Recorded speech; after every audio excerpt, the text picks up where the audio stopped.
Bismillahirrahmanirrahim. Innal hamdalillah nahmaduhu wa nasta'inuhu wa nastaghfiruh wa natubu ilayhi wa na'udzu billahi min shururi anfusina wa sayyiati a'malina. May yahdihillahu fala mudilla lahu wa may yudlil fala hadiya lahu. Asyhadu an la ilaha illallah wahdahu la syarika lahu وأشهد أن محمدا عبده ورسوله صلى الله عليه وعلى آله وسلم تسليما مزيدا. يا أيها الذين آمنوا اتقوا الله حق تقاته ولا تموتن إلا وأنتم مسلمون. يا أيها الناس اتقوا ربكم الذي خلقكم من نفس واحدة وخلق منها زوجها وبث منهما رجالا كثيرا ونساء واتقوا الله الذي تساءلون به والأرحام إن الله كان عليكم رقيبا. يا أيها الذين آمنوا اتقوا الله وقولوا قولا سديدا يصلح لكم أعمالكم ويغفر لكم ذنوبكم ومن يطع الله ورسوله فقد فاز فوزا عظيما. أما بعد فإن أصدق الحديث كتاب الله وخير الهدي هدي محمد صلى الله عليه وآله وسلم وشر الأمور محدثاتها وكل محدثة بدعة وكل بدعة ضلالة وكل ضلالة في النار. Ikhwan fillah ma'asyiral ikhwah rahimani wa rahimakumullah. Kita lanjutkan pembahasan tentang bid'ahul janaiz, bid'ah dalam masalah jenazah, yang insyaallah kita ringkas saja, tidak mungkin selesai semuanya. Kalau ini waktunya sudah menjelang Ramadan, kita upayakan malam hari ini selesai, dan nanti insyaallah kalau Allah mudahkan kita sedikit berikan contoh praktek memandikan dan mengkafani jenazah insyaallah. Kemarin terakhir tentang bid'ah jenazah, yaitu setelah wafatnya seseorang.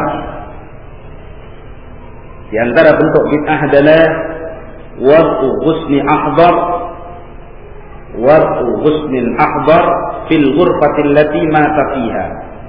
Meletakkan dahan yang masih hijau, masih basah di kamar tempat wafatnya seseorang jadi mayit. Jadi mungkin disandarkan ke apa begitu, atau ditaruh di dekat mayit dahan yang masih hijau. Nah, itu bisa jadi dengan keyakinan membantu, meringankan dan membuat sejuk bagi mayit tersebut. Itu adalah perbuatan bid'ah. Nah, perbuatan bid'ah. Kemudian qiraatul Quran indal mayyit hatta yubashar bi ghuslihi. Dibacakan bacaan Al-Qur'an di sisi jenazah itu mayit tadi sampai dimandikan. Itu bid'ah. Jadi kadang yang datang atau mungkin sudah ada kiai dan santrinya datang misalkan, terus langsung bacakan surat Yasin entah apa di sisi mayit tadi sebelum dimandikan, dari wafatnya sampai dimandikan. Itu bid'ah. Tidak pernah dilakukan oleh Rasulullah dan para sahabat. Ya. Nah, kemudian juga idkhalul qutni fi duburihi wa halqihi wa anfihi. Jadi memasukkan kapas pada tuburnya belum dimandikan pada mati, atau pokoknya di lubang-lubang tubuhnya, mungkin di telinga, mungkin di hidungnya, mungkin disumbatkan ke mulutnya begitu, ya, dengan alasan supaya mungkin tidak keluar cairan, atau mungkin keyakinan yang kita tidak tahu. Itu adalah perbuatan bid'ah. Ya. Nah, adapun setelah memandikan mau dikafani, itu tidak usah dikasih kapas pada asalnya. Ya, diberinya kapas itu bukan bagian dari proses pengkafanan, tapi cuman kalau dikhawatirkan nanti akan keluar lagi kotoran sehingga mengotori kafan, bisa ditampung di kapas tadi sehingga nanti bisa dibuang. Itu boleh. Apalagi orang ini katakanlah kadang kalau meninggalnya itu segar, ya mungkin tabrak luka dalam kadang-kadang kan. Ya, tapi nggak harus, itu bukan bagian proses pengkapan. Bahkan kalau itu dijadikan bagiannya, ini termasuk perkara yang tidak ada tuntunannya dari Rasulullah SAW. Jadi tidak harus, kadang harus kapas, tidak harus. Ya sudah, dibungkus begitu saja. Adapun meletakkan kapas mungkin di belakang, di seperti popoknya misalkan, itu ada sebagian tuntunan ulama untuk menjaga hal-hal seperti itu tadi, supaya tidak keluar bau yang tidak enak, ya, dari tempat-tempat yang biasa mengeluarkan bau tersebut. Kadang-kadang ini lebih ditekankan pada orang yang meninggal, terus dari jarak mati sampai penguburannya itu agak lama. Kadang-kadang kalau mati sore begitu ya, nggak sempat dikuburkan langsung. Kadang-kadang ya nggak ada tenaga terusnya dikuburkan sampai besok misalnya. Besok aja kadang-kadang sampai siang. Nah ini dikhawatirkan hal itu mungkin dikasih seperti itu. Nah, tapi ketika masih habis meninggal kemudian sebelum dikapan itu dibegitukan atau itu menjadikan sebagai proses pengkapanan, itu termasuk yang tidak ada tuntunannya dari sunnah Rasulullah SAW. Jadi dilihat masalahnya, masalah kapas. Dilihat masalahnya. Kalau dibutuhkan boleh ditaruh, kalau enggak bukan bagian dari apa? Proses mengkafani jenazah. Ya. Nah, kemudian tarku ahlil mayyiti al-akra hatta yafrahu min jabnihi. Keluarga mayit itu tidak mau menyentuh makanan, meninggalkan makan dan pokoknya belum mau makan, belum mau minum sampai jenazahnya selesai dikuburkan. Itu bid'ah. Nah, kalau memang waktunya makan ya makan, lapar ya dikasih makan. Ya. Karena jasad kita ini punya hak. Wali jasadi hakun. Jasad itu punya hak. Diistirahatkan, dikasih makan. Itu hak jasad. Mata punya hak, ya kan? Jasad kita punya hak, istri kita punya hak, anak kita punya hak, tetangga punya hak. Wa a'ti kulli haqqin haqqahu. Berikan yang punya hak itu haknya. Itu baru sikap adil. Ya. Punya mata, waktunya tidur. Ya. Diberikan haknya. Dengan syarat tidak berlebihan dan tidak terlalu mempersempit sehingga sampai haknya terzalimi. Tidak boleh. Misalkan memberikan hak mata berlebihan, tidur dari jam 6 bangun jam 6. Nah, ini dulu. Itu bukan berikan hak, itu sudah berlebihan. Ya. Atau tidak dipakai tidur sama sekali. Itu tidak boleh. Ya. Sampai kita ini malam itu sholat tidak tidur, itu bid'ah. Enggak ada tuntunan dari sunnah Rasulullah SAW. Kecuali hari-hari tertentu, misalkan kita ini mengintai malam Lailatul Qadar sehingga begadang untuk ibadah kepada Allah Subhanahu wa taala mungkin. Tapi kalau itu jadi rutinitas gitu ya, tidak tidur untuk qiyamul lail seperti dalam hadis yang diriwayatkan oleh Imam Muslim, demikian juga Imam Bukhari, seperti itu. Ya. Kata Nabi SAW, amma ana, adapun saya, kata Nabi, fa'anamu fa'akumu wa'arqud. Adapun saya juga bangun malam, saya juga tidur. Jadi bukan bangun malam qiyamul lail terus, tapi juga lain dengan apa? Tidur. Karena mata punya hak, jasad kita punya hak. Nah, jadi keluarga mayit meninggalkan makan, ya, tidak mau makan sampai mayitnya ini selesai dikuburkan, itu termasuk keyakinan yang tidak atau perbuatan yang menyelisihi sunnah Rasulullah Sallallahu Alaihi Wasallam. Nah, kemudian di antara bid'ah setelah meninggalnya ini tarku thiyabil mayyiti biduni ghuslin ila yaumis salis. Jadi tidak mau mencuci pakaian peninggalan orang yang mati sampai hari yang ketiga. Dibiarkan, belum berani mencucinya. Ya.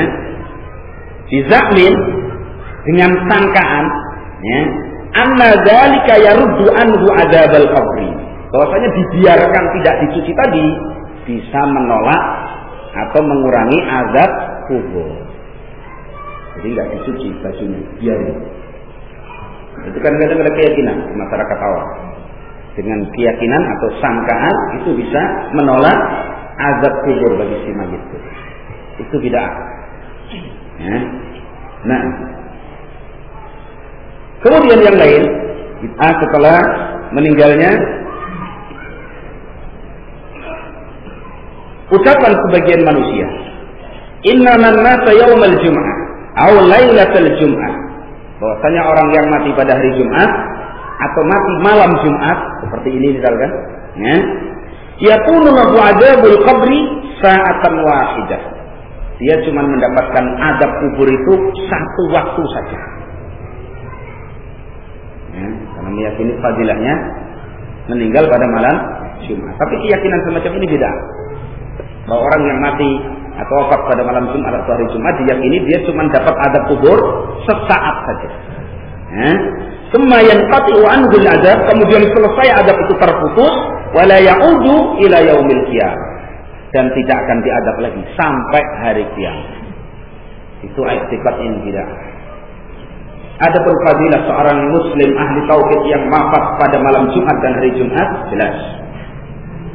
Dulu ketika kita membahas tanda-tanda husnul khatimah, diantaranya seorang ahli tauhid yang wafat pada malam Jumat atau pada hari Jumat, itu fadilah.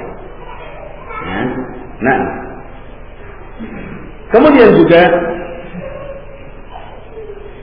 ucapan sebagian orang atau mungkin bahkan keyakinan al-mu'minul 'asi, seorang mukmin yang bermaksiat, katakanlah pelaku maksiat yang masih mukmin, yang qati'u anhu adzabul qabr yaumal jum'ah wa lailatal jum'ah wa la ya'udu ilaihi ila yaumil qiyamah.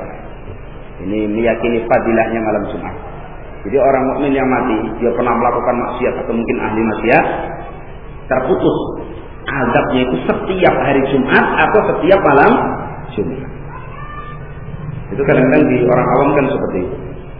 Diyakini ahli kubur itu kalau malam Jumat bangun dari kuburnya, ya, meminta kiriman bacaan-bacaan kepada penduduk dunia ini. Ya, akhirnya yang tidak kirim Yasin, tidak kirim apa ini, kembali penduduk kubur itu menangis karena bakhilnya penduduk dunia. Nah ini keyakinan seperti ini butuh dalil, ya kan? Karena kubur itu perkara gaib.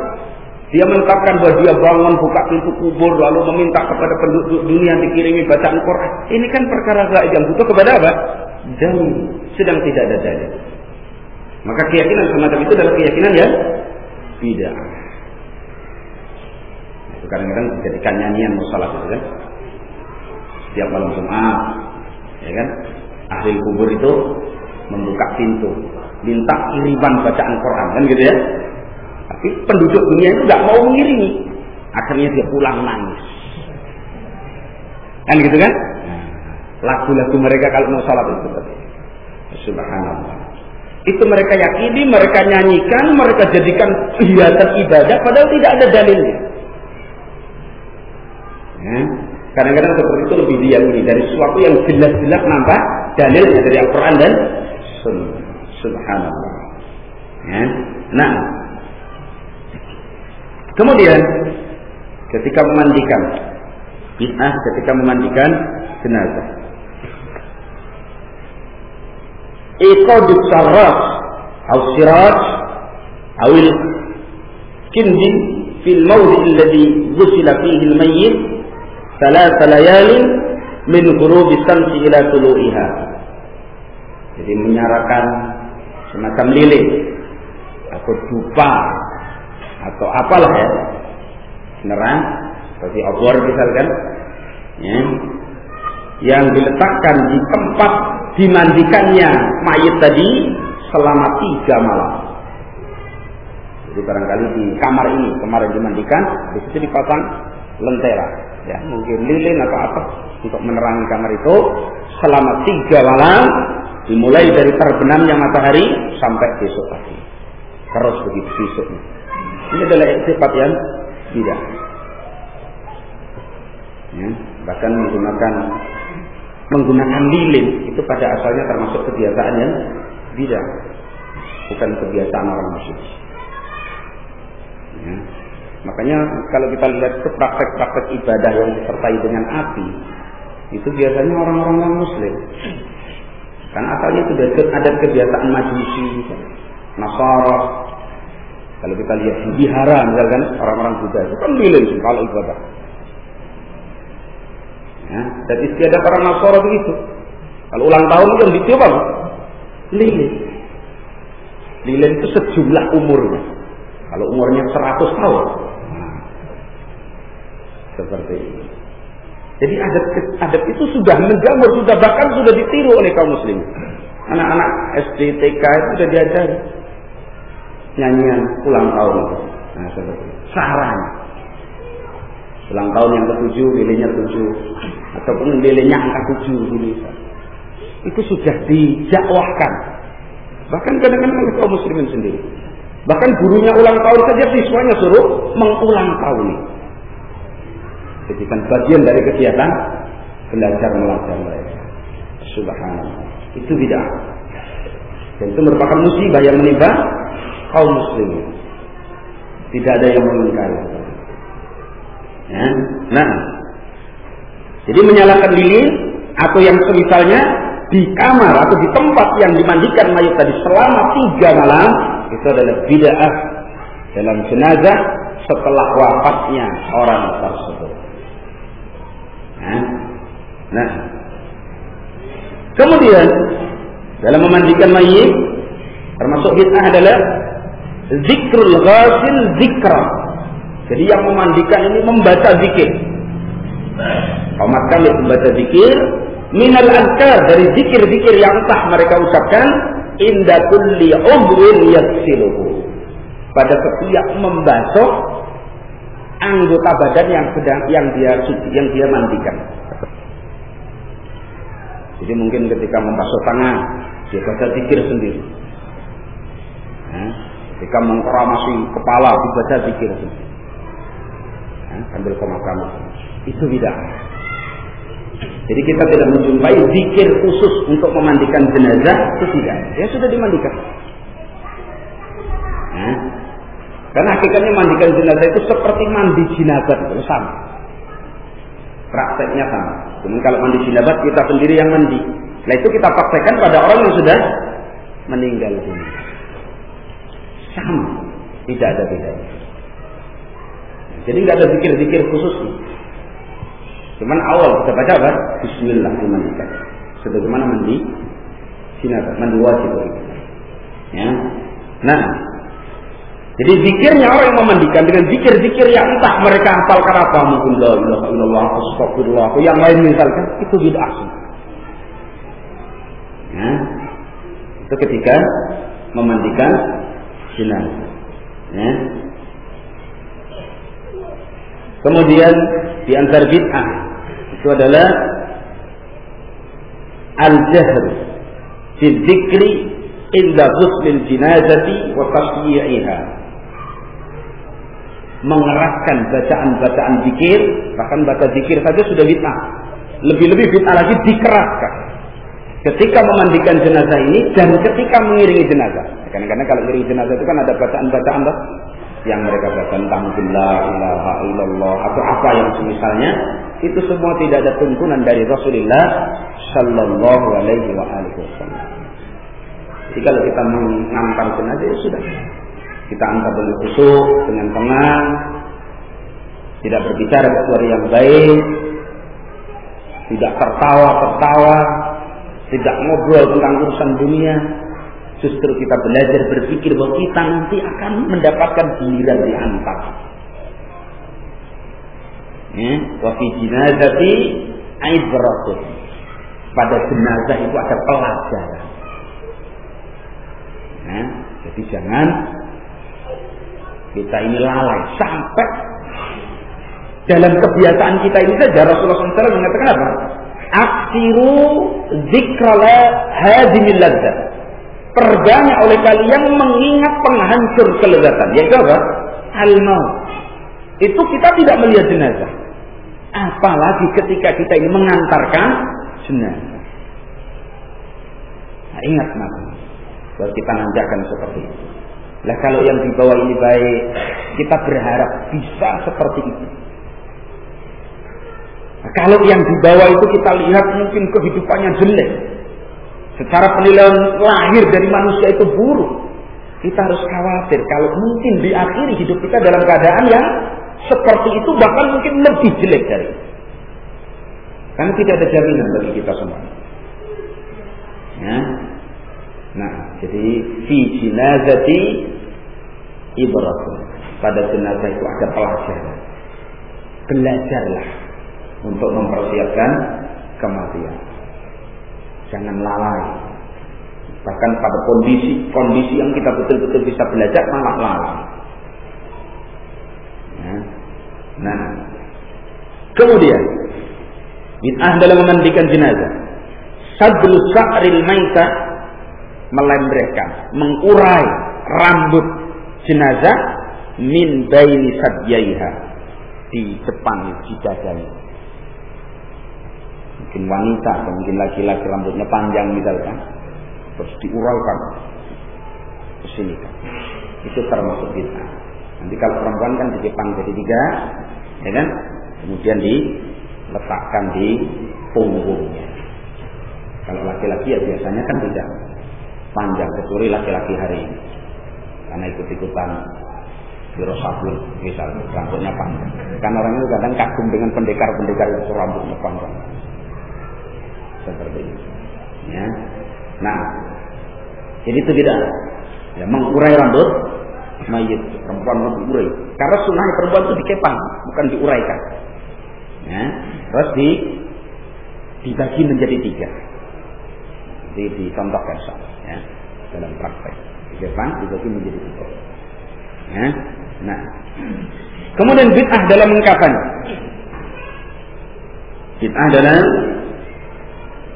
mengkafan atau keluar. Bid'ah dalam mengkafani dan bid'ah dalam mengantarkan jenazah ke pekuburan. Ya. Tadi saya katakan tidak saya bacakan semuanya, yang mungkin pernah kita kenal gitu aja. Nanti lebih lengkapnya dibaca, itu buku ini sudah diterjemahkan. Nanti di bagian akhir itu bid'ah masalah jenazah. Ya. Pertama, naqlul mayyiti ila amatina ba'idatin lidafnihi inda quburis shalihin. Jadi menguburkan mayit itu dipindah ke tempat yang jauh agar dikubur dekat orang-orang yang saleh. Ini bid'ah, enggak boleh. Misalkan matinya di sini, terus dipindah ke Cirebon karena ingin dikubur dekat Sunan siapa Cirebon? Gunung Jati.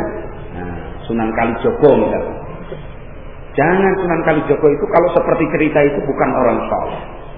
Orang bertahun-tahun nggak sholat kok suruh duduk jaga sungai kok bambunya itu enggak cebok, enggak kuirah, enggak kencing, enggak.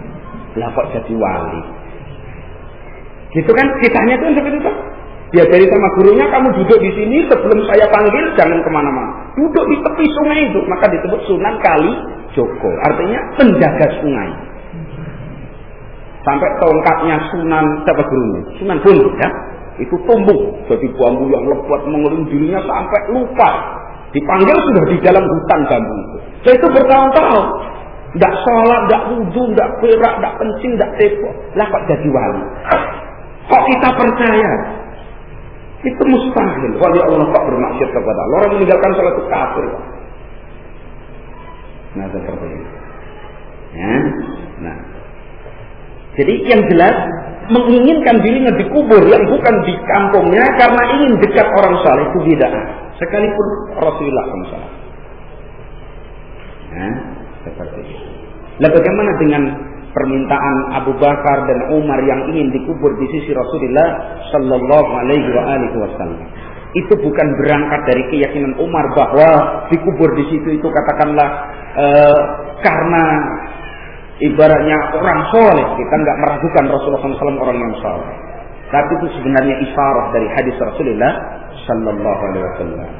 Dalam hadis riwayat Imam Al-Bukhari rahimahullah, Rasulullah pernah berada di dalam satu kebun. Pintu kebun itu dijaga oleh Abu Musa Al-Asy'ari. Datanglah Abu Bakar As-Siddiq minta izin. begitu minta izin sama Abu Musa Al-Asy'ari penjaga pintu kebun, Abu Musa datang kepada Rasulullah SAW. Ya Rasulullah, itu Abu Bakar datang meminta izin ingin bertemu denganmu. Kata Rasulullah SAW, izinkan dia masuk dan beri kabar gembira dengan surga. Setelah diberi kabar gembira dengan surga, diberi silakan masuk. Duduklah Abu Bakar itu di samping kanan Rasulullah SAW di bibir sumur itu. Karena Rasul duduk di bibir sumur begitu. Kemudian masuk lagi lah Umar minta izin. Abu Musa datang kepada Rasulullah SAW. Ya Rasulullah, itu Umar datang ingin menemuimu. Kata Rasulullah SAW, izinkan dia masuk dan beri kabar gembira dengan surga. Masuklah Umar duduk di samping kiri Rasulullah Sallallahu Alaihi Wasallam. Datanglah Utsman. Abu Musa datang kepada Rasulullah sebagaimana Abu Bakar dan Umar. Rasulullah SAW mengatakan, izinkan dia masuk dan beri kabar gembira dengan surga dengan bala yang akan menimpanya. Kabar dari Rasulullah SAW. Akhirnya diberitahu oleh Abu Musa Al-Asy'ari tentang ucapan Rasulullah SAW. Wasadaqa Rasulullah SAW. Utsman meninggal dunia sebagai ahli jannah dengan bala yang menimpa beliau ketika muncul fitnah Khawarij. Nah, ketika masuk bibir sumur itu sudah penuh. Utsman tidak mendapat tempat untuk duduk di situ. Sebagian ahli hadis atau ulama menafsirkan isyarah bahwa mereka bertiga akan berdampingan seperti itu keadaannya hidup dan matinya. Maka itulah kuburan Rasulullah SAW, di sampingnya kuburan Abu Bakar, di sampingnya kuburan Umar. Karena itu ketika Umar meminta izin kepada ibunda Aisyah agar dirinya dikuburkan dengan Rasulullah SAW, Aisyah dengan isyarah hadis tadi mengizinkannya. Itu seolah-olah isyarah dari hadis tersebut. Nah, ya, dan tidak ada sahabat yang kemudian ingin dikuburkan dekat Abu Bakar, dekat Umar, tidak. Jadi itu isyarah dari hadis yang tadi secara makna saya sampaikan. Ya, jadi menginginkan dirinya dikuburkan di dekat kuburan orang yang saleh itu termasuk bid'ah.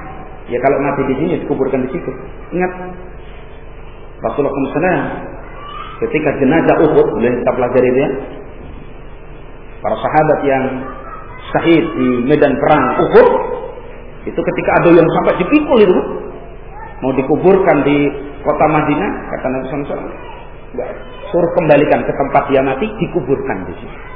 Sampai yang sudah digotong itu dibawa pulang lagi ke Uhud dan dikebumikan di tempat mereka syahid terbunuh di situ. Ya, jadi nggak usah berpindah jauh-jauh. Sekarang itu masalah peraturannya susah.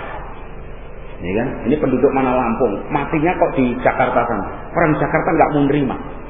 Bukan orang sini kok dikubur di sini. Nah, susahnya dibawa sini. Nah, kalau Jakarta dekat, bagaimana kalau NTT misalkan kan? Jadi karena kaum muslimin itu sekarang ini terpetak dengan wilayah-wilayah sampai saudaranya mati pun nggak diterima itu kalau bukan penduduk situ. La haula wala quwwata illa billah. Bayangkan andaikan pemerintah Saudi sana memperlakukan seperti itu. Ya, jemaah haji yang mati di sana misalkan dengan kerepotan dan kesibukan yang seperti itu, terus harus dikirim balik ke sini, apa enggak susah? Akhirnya dimakamkan di sana. Nah, jadi seperti itu. Dan itu termasuk ya, karena manusia itu kurang bisa dipercaya yang satu dengan yang lain, akhirnya ya diterapkan peraturan seperti itu. Yang bukan di wilayahnya, ya harus dikeluarkan dari wilayah tersebut. Ya, nah, dan itu kebiasaan orang-orang Syiah. Jadi, mengatakan ahlul bait itu afdal. Sampai orang Syiah itu kalau mati dikubur, kuburnya itu afdalnya itu sampai ditampilkan tanah Karbala, tempat Husain itu terbunuh. Jadi tanahnya Husain itu diambil sebagian dimasukkan ke kubur. Itu dikatakan sebagai suatu apa? Hal yang afdal. Itu keyakinan yang tidak syirik. Ada sebagian orang Tariqah Sufiah Indonesia itu begitu. Jadi begitu berangkat haji sana, nah dia diam-diam bungkus tanah Madinah. Bungkus bawa pulang. Nanti bikin masjid, pas tempat sujudnya itu enggak diplester seperti ini, di kotak itu. Kayak kuburan itu kalau tengah kasih kotak itu. Nah tanah yang dari Madinah itu ditaburkan di situ untuk sujud. Itu ada saya pernah jumpai, saya lihat dengan mata yang masih kini juga belum ganti. Seperti itu. Meyakini itu afdal. Sujud di tanah haram. Ya enggak haram lagi sudah sampai Indonesia. Enggak ada contoh. Itu hulu. Berlebih-lebihan. Ya. Hadis yang maudhu saja barangkali enggak ada. Nah, itu hulunya orang-orang Sufi. Ya. Termasuk bid'ah dalam masalah kafan, keyakinan atau ucapan sebagian orang bahwasanya orang-orang yang mati itu akan saling berbangga kepada yang mati yang lainnya di sana itu tentang bagusnya kafan. Jadi bagus-bagusan kafan. Itu keyakinan. Maka kadang-kadang sampai di kafan yang mahal-mahal. Itu keyakinan yang batil. Sampai dulu kan sudah kita terangkan. Andaikan bukan karena perintah Allah dan perintah Rasulnya, contoh dari Rasulnya, orang mati itu dimasukkan tanpa kafan. Andaikan bukan sunnah Rasulullah SAW. Karena seolah-olah idaatul mal gitu. Itu harta yang masih bisa dimanfaatkan yang hidup, cuma dikubur. Andaikan bukan sunnah Rasulullah SAW. Apalagi dibawain sepeda motor, bensinnya sekalian. Ada itu orang-orang kafir namanya akalnya tekak. Jadi sudah mati masih dimasukkan harta bendanya supaya bisa lancar nanti bayar para malaikat mungkin gitu ya, supaya sampai jalan. Itu beda. Ya, keyakinan yang nyeleneh. Karena agama mereka itu nggak sampai akhir. Agama mereka itu mentok. Orang-orang kafir, Konghucu, orang Hindu, Buddha, itu kan cuma agama hasil pratamuka manusia. Karena itu kalau mikir akhirat nggak akan sampai. Karena itu mereka melakukan perbuatan yang aneh-aneh seperti itu. Dikasih harta benda, dibakar, macam-macam. Karena nggak ada kitab mereka dengan nanti mereka di akhirat itu kayak apa, nggak ada. Orang Hindu. Nah, baik. Ya. Kemudian termasuk bid'ah dalam kafan kitabatu du'ain alal kafan, menulis doa atau zikir-zikir pada kafan. Itu boleh. Kadang-kadang habis di kafan itu kan, pak kaumnya itu kan bawa minyak serimpi itu ya, itu kafan itu sambil pemakam itu. Mungkin ayat kursi atau apa dan sebagainya itu tuliskan di situ minyak wangi. Itu bid'ah. Ada kan seperti itu ya? Itu bid'ah. Ya. Nah. Kemudian tazyinul jenazah, menghias-hiasi jenazah dengan karangan bunga, dengan macam-macam yang indah, dengan peti yang mahal, itu semua bid'ah dan adat istiadat orang kufar. Kadang jenazah sudah dikalungi bunga yang masya Allah, ya, itu bid'ah. Peti yang sudah disiapkan dari jati yang paling mahal, karena yang paling mahal itu barangkali dimasukkan ke situ. Bila orang sudah mati mau diapakan? Itu ada orang kafir. Kalau dikerjakan orang muslim sebagai ibadah kepada Allah itu bid'ah. Tasabbuh bil kufar. Ya. Kemudian yang selanjutnya hamlul a'lam amamal jenazah. Membawa tanda-tanda di hadapan jenazah. Seperti foto. Kalau orang besar itu kan begitu ya. Jenazahnya dibawa, kasih peti, dihiasi, kasih bendera kebanggaan. Dulu hasil jasa-jasanya, bintang-bintangnya itu taruh situ, piala-pialanya dibawa semua, fotonya ditaruh depan jenazah, sampai dipajang semua itu di kubur. Itu gitu. Kalau toh itu boleh, siapa yang paling berhak? Rasulullah. Jenazah Rasulullah biasa dikubur. Tidak ada tanda-tanda sesuatu apapun. Tapi semua makhluk Allah yang menyadari dan tahu akan mengenal bahwa itu adalah orang yang paling baik dari makhluk Allah Subhanahu wa ta'ala. Rasulullah sallallahu alaihi wasallam. Sampai binatang aja ngerti loh kalau itu Rasulullah sallallahu alaihi wasallam. Ya. Ingat ketika unta itu ngamuk begitu sama majikannya enggak nurut, liar tiba-tiba. Ya. Begitu datang Rasulullah SAW, unta itu tunduk, ngerti. Ya. Sampai ahli hadis mensar hadis ini, karena unta itu tahu bahwa itu adalah Rasulullah, utusan Allah Subhanahu wa ta'ala. Ngerti. Ya. Itu pun dikebumikan, dikuburkan, dimakamkan biasa. Nggak ada istimewa, nggak ada pemakanan militer, nggak ada. Tembakan-tembakan salpo nggak ada. Rasul biasa dimakamkan oleh para sahabat. Padahal jasad yang dimaksudkan adalah jasad paling afdalnya makhluk Allah Subhanahu wa taala. Nah sekarang kadang-kadang baru pendidikan belum selesai mati itu sudah upacara pemakamannya, masya Allah, melibatkan biaya yang cukup banyak. Padahal belum tentu dia itu salah, belum tentu bisa baca Iqra, misalkan begitu ya. Lalu dimuliakan besar-besar. Nah, itu bid'ah ya. Jadi membawa tanda-tanda itu bid'ah. Termasuk di dalamnya membawa bunga-bunga dan yang semisalnya. Kalau orang kafir mati, Cina mati itu kan karangan bunganya begitu banyak ya. Ucapan duka cita yang masya Allah. Itu bid'ah dan itu ada istiadat orang kufar. Lah kalau itu perbuatan orang kufar ya biarin orang kufar enggak. Cekol enggak ngerti ya, gitu ya. Lah kita jangan ikut-ikutan. Jangan suka kita ini disanjung-sanjung oleh manusia.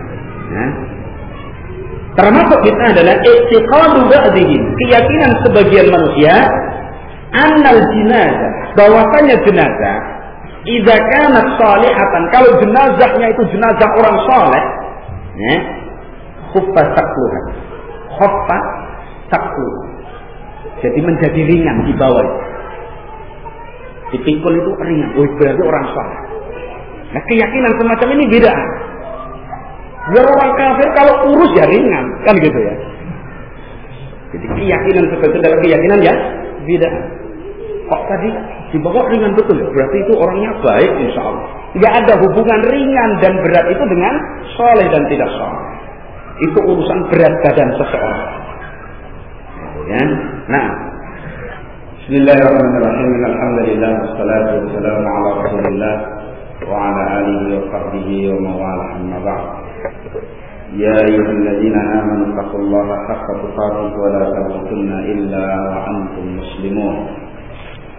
Wa nafsin rahimani wa rahmatullah, tentang bid'ah masalah jana'iz nanti kita cukupkan di situ dan silakan dibaca di dalam terjemahan kitab beliau ini. Kalau tidak salah ada di sana kitab bimbingan praktis merawat jenazah. Ya. Kemudian pertama ingin kita sampaikan tentang bagaimana memandikan jenazah. Ya.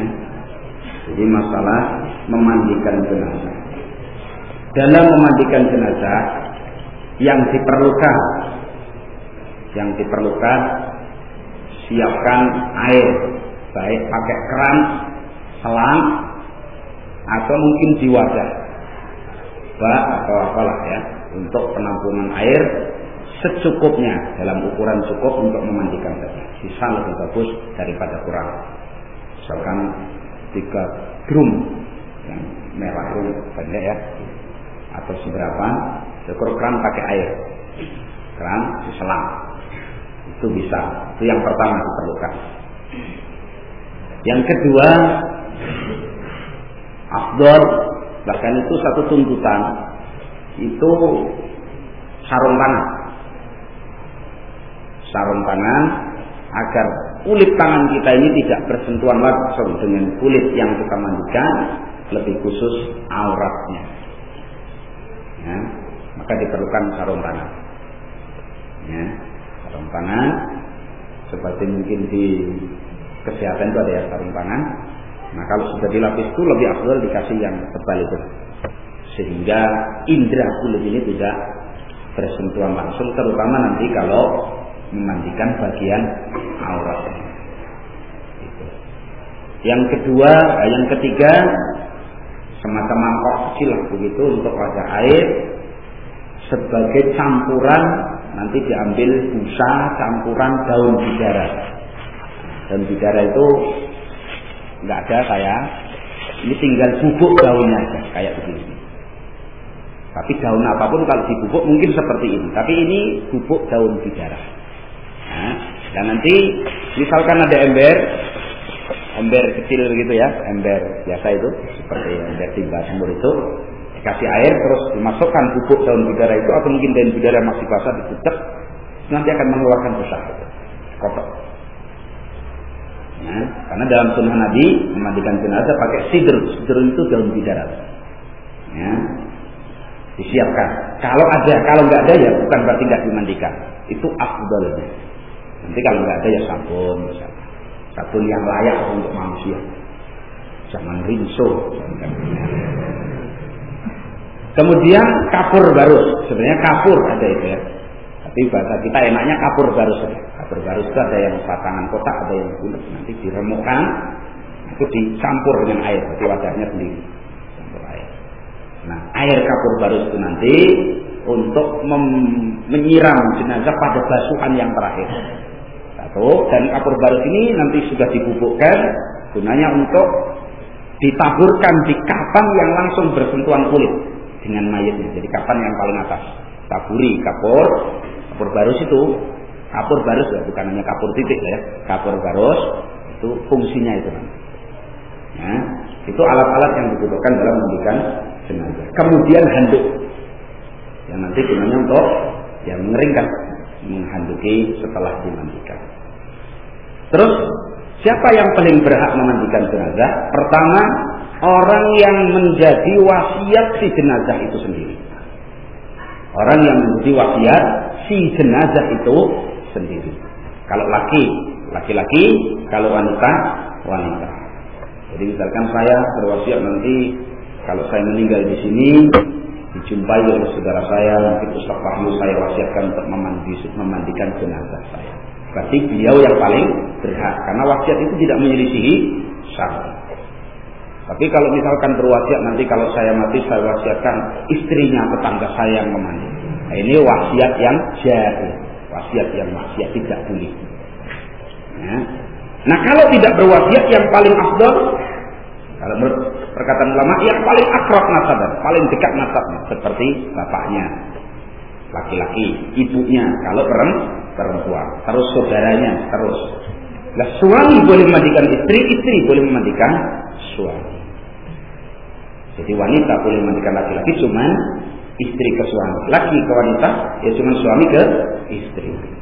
Laki-laki boleh memandikan perempuan, menurut perkiraan ulama itu selama perempuan tadi di bawah 7 tahun umurnya, karena itu belum ada aurat. Ya, satu. Demikian juga perempuan boleh memandikan laki-laki kalau laki itu masih umur 7 tahun, karena masih anak. Ya. Kemudian yang memandikan ini pertama orang yang punya ilmu tentang memandikan. Yang kedua orang yang tegelan. Ya, tegelan itu penting. Tidak jijian gitu. Nah, mau mandikan kok ibarat gawan tinggrang-tinggringnya itu malah nggak jadi. Ya, jadi yang tegelan itu misalkan lihat kotoran ya biasa. Karena mungkin saja jenazah itu mengeluarkan apa? Kotoran. Lalu kita mengatakan, kalau itu ya emoh saya misalkan ya. Nah, itu jangan disuruh memandikan. Jadi yang ibaratnya siap memang untuk memandikan jenazah. Ya. Kalau sudah cukup itu, berarti tinggal memandikan. Sesuai dengan hadis Nabi, memandikan dalam keadaan seperti ini. Nah, kemudian ini ibarat kain. Gak harus kain kapan seperti ini. Pokoknya kain, handuk atau taruh untuk menutup apa? Aurat. Seperti ini, yang agak panjang. Dan nanti kalau dimiringkan tidak tersikap ini. Ini setelah semua pakaian ini ditelanjang, katakanlah dilepas dari tubuhnya, tidak ada pakaian lagi. Nah, auratnya ditutup dengan kain seperti ini. Ya, ditutup dengan kain seperti ini. Setelah seperti ini, nah kita siap mungkin sarung tangan, sudah siap air dan seterusnya. Pertama, kita berupaya untuk bisa begini ya. Pertama, bisa dengan cara kita tekan perut. Ya, kita tekan. Maksudnya barangkali ada kotoran yang tersisa sini, biar keluar sebelum dimandikan. Sebelum dimandikan, ditekan.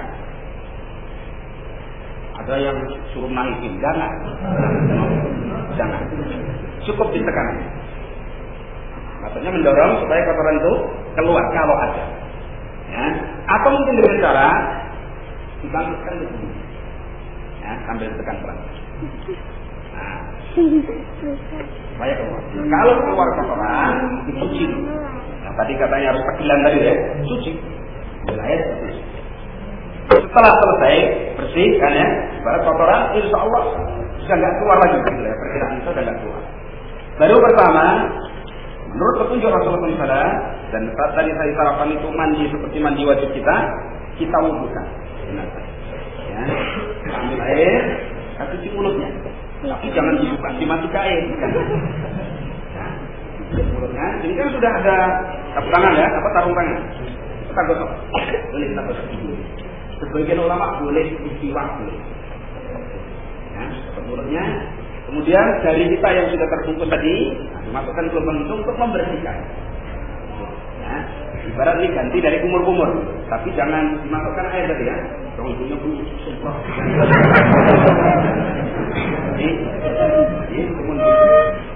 Setelah itu baru kita wudhukan. Kita ambil air, ya, kemudian dicuci mukanya. Ya, dibasuh mukanya. Setelah muka, baru tangan sebelah kanan dibasuh. Wudhu seperti wudhu biasa. Kemudian tangan sebelah kiri diwudhukan seperti wudhu di kepala. Selesai wudhu. Setelah selesai wudhu, kemudian kita ambil air, kita cuci kepala. Ambil air, mungkin kalau kepala, kalau gayung disiram, kemudian diratakan air. Nah ini yang afdal kata ulama, pakai perasan daun bidara atau adukan daun bidara. Busa dari daun keramat. Kalau nggak ada ya pakai sampo atau sabun. Kemudian bisa sampai bersih. Setelah selesai itu, jelas ini ya, jelas ya. Setelah nanti bisa mandiin dirinya sendiri-sendiri. Jadi setelah selesai ini, kepala selesai, ya, baru kata Nabi SAW, ibda bimayami. Jadi dimulai dari anggota badannya yang kan. Kita cuci tubuhnya yang kan. Kalau pakai selang kita semprot di kanan, atau kita pakai gayung kita siramnya, baru kita bersihkan. Bagian depan dulu, bersihkan. Ya. Jadi kalau bagian auratnya, misalkan, ini kan sudah ada sarung tangan, mungkin disiram kemudian digosok. Ya. Dan tidak boleh ragu-ragu, barangkali kotoran digosok bersih.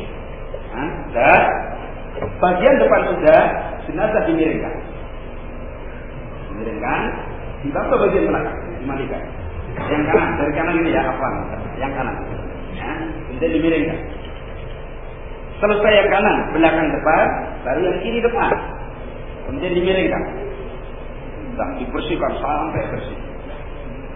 Setelah selesai, kemudian yang perlu saya jelaskan, yang afdal jangan dipangku manusia, ditaruh di tempat seperti ini. Ya, dipangku, jangan dipangku. Kadang-kadang yang mangku orang umum kan kulit ketemu kulit ya, nah itu berbahaya.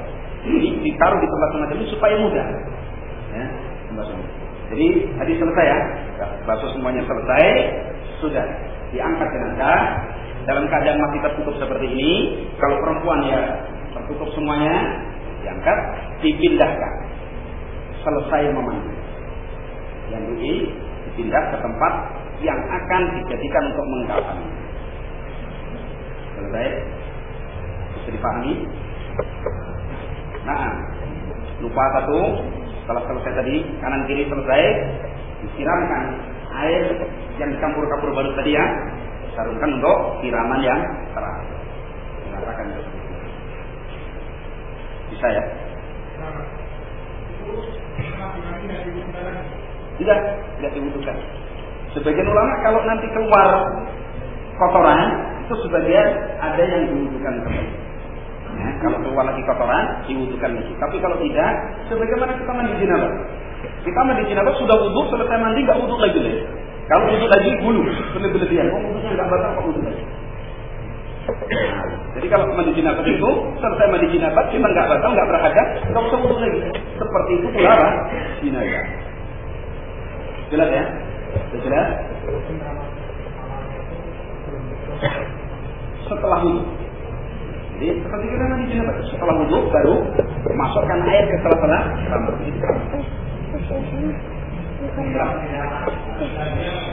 Kenapa? Menyiram itu minimal 3 kali. Maksimalnya sesuai dengan kebutuhan dengan ganjil. Kata Nabi kan mandikan 3 kali, butuhkan 5 kali siraman dan seterusnya. Jadi kalau sholat disiram ke atas bagian kanan, nanti disiram lagi bagian kiri, terus disiram lagi terakhir dengan kapur baru tadi 3 kali. Kalau 5 ya seperti itu. Ya, seperti itu. Kenapa? Oh ya, sudah. Coba dari bawah boleh, dari atas boleh, dari samping boleh. Nah, Kirinya kali atau berapa kali? Kenapa? Kiri kanan. Sesuai dengan siraman, Pak. Jadi kalau butuhnya 3 kali, berarti ya sudah. Yang kanan ini disiram sampai bersih 3 kali, baru yang kiri disiram sampai bersih 3 kali, selesai. Menghadapnya kan? Nggak ada ketentuan harus menghadap kayak mana. Bebas, menghadap kiri boleh, sana boleh. Yang jelas yang dibasuh kanan, berarti yang dibasuh kanan dari mana? Kiri kanan. Kayak kanan berdua. Jadi saya pikir ini yang kanan. Jadi misalkan mandikannya dari sana, siramnya kanan dulu, selesai depan, baru dimiringkan, cuci kanan belakang. Bersih, mungkin pantatnya begini digosok sampai bersih betul. Belah ganti yang kiri depan, baru nanti miring belakang, selesai siram dengan air campur kapur. Ada satu pemahaman yang pernah saya perhatikan bahwa itu ketika kita memandikan seperti proses karena tadi kemudian dari selanjutnya itu katanya baru sekali, itu baru sekali kan?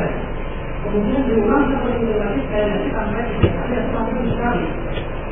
Itu, iya. Maksudnya sudah dari kanan ya, kanan depan, kemudian belakang kanan, kemudian dan seterusnya. Setelah itu, itu katakan baru 1 kali. 1 kali lagi ya, 1 kali ini lama. Sempurna, berarti diulang lagi 3 kali. Sampai 3 kali seperti itu. Itu gimana juga? Itu tinggal begini. Kalau kita membasuh bagian yang kali basuh, sudah bersih lah. Lalu kemudian belakang, kemudian kita basuh lagi, seperti itu misalkan. Ya, atau kemudian kita basuh lagi kanan kiri, jadi tidak bolak-balik kiri kanan, itu bisa. Kalau kemudian sekali basuh, kemudian kiri, kemudian nanti diulang kanan lagi, kemudian kiri, bisa. Ditinggal seperti wudhu misalkan, tangan kanan dulu selesai 3 kali, tangan kiri dulu selesai 3 kali, atau mungkin ini sekali, ini sekali. Kan seperti itu dalam praktek. Ya. Jelas sama ya? Yang lain, silakan Pak.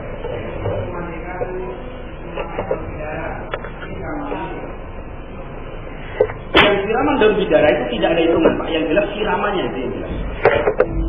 Jadi misalkan daun bidara, semua airnya dicampur daun bidara, sudah dihitung sesuai dengan hitungan yang ganjil tadi. Kalau daun bidara itu masukkan siraman, misalkan yang lain air biasa, ya silakan.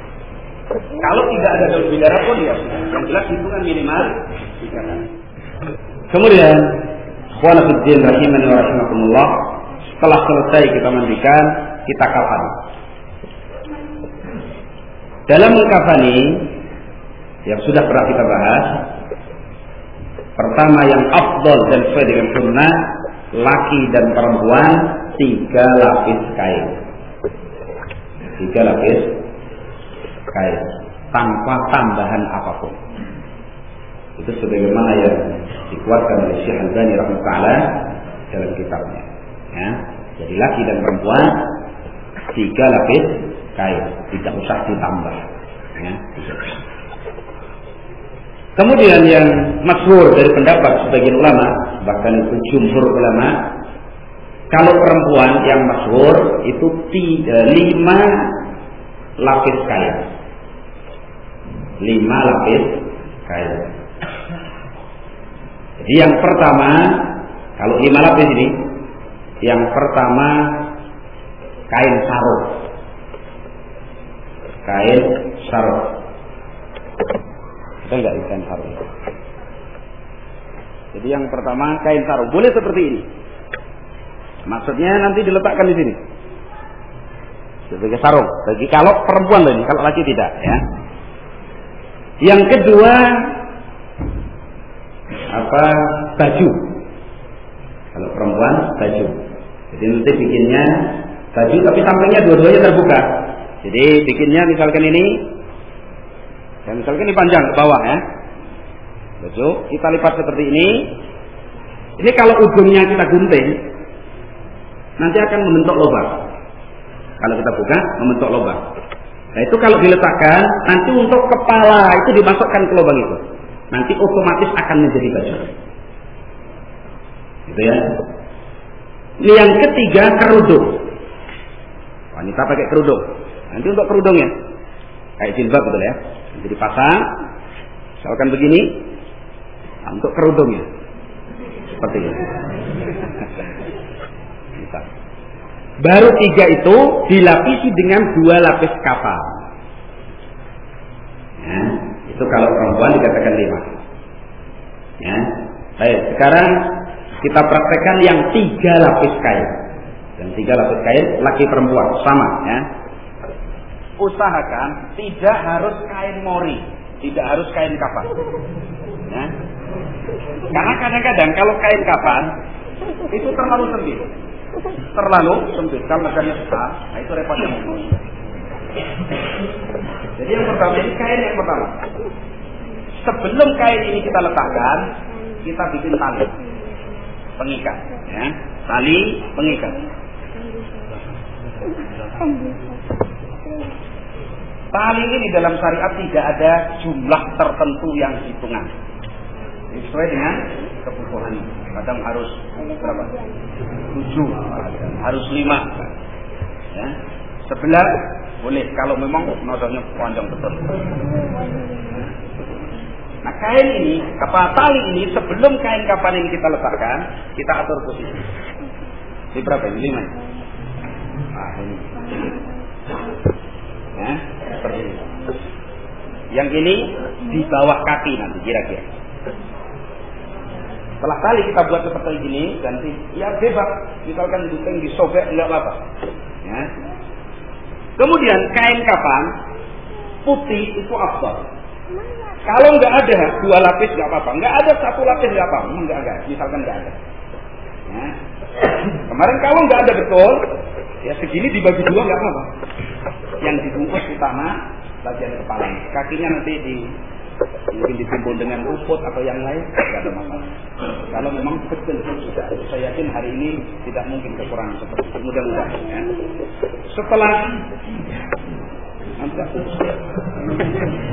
Ya. Setelah seperti itu, seperti tali itu dipasang seperti ini, kain kita pasang. Ya. Pertama jarak sama, nggak apa-apa. Lebarnya ke sini dan ke sini sama, tidak masalah. Ya. Seperti itu. Berarti satu berapa? Satu lembar. Sunnahnya 3. Diambil 3 lembar. Ya. Pasang di sini. Ini lebar ini bagus. Kadang-kadang kapan sempit sekali, cuman segini paling ya. Nah itu pas mayatnya besar gitu, nggak mencukupi.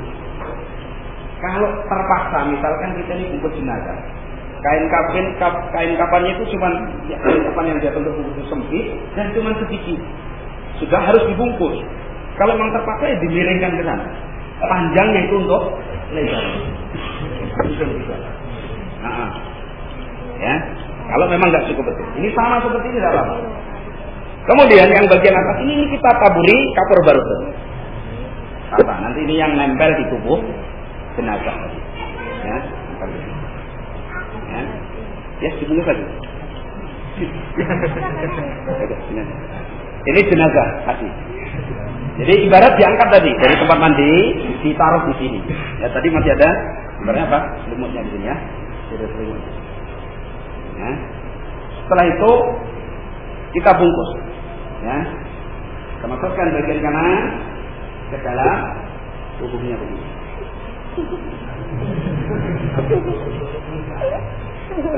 Kurang panjang nih.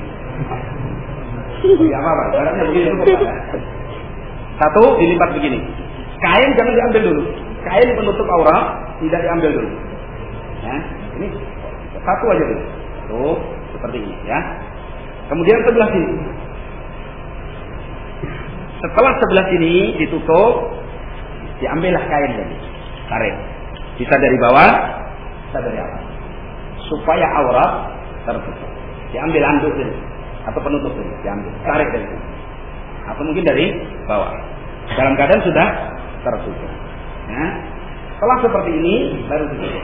Boleh jadi. Setelah seperti ini dikumpulkan, diikat dengan tali. Ya. Makanya tak tengok-tengok. Ikat semua seperti itu. Ya, insyaallah paham ya. Cukup seperti itu. Adapun soal ini kain dimiringkan ke sana dan terusnya biar lebar, kalau kain sudah cukup tidak ada. Ya. Atau cara yang kedua, ya. Cara yang kedua bisa jadi yang dilembrekkan sebelah sana lebih lebar. Jadi lebih lebar. Ya. Ya, sekarang kalinya sudah diambil. Lebih lebar. Ya. Kemudian jenazah ini ditaruh di tengah meja. Posisi kain lebih lebar sebelah sini. Jelas ya? Lebih lebar sebelah sini. Sudah ditaruh seperti ini. Kain dari sini dimasukkan, dilipatkan ke tubuh mayat. Nah. Nah. Baru digulung dari sini. Nah. Jadi lipatannya tidak di tengah mayat, boleh di sini. Kumpulkan. Baru nanti diikat. Sesuai dengan ikatan. Di sini gulung. Nanti diikat.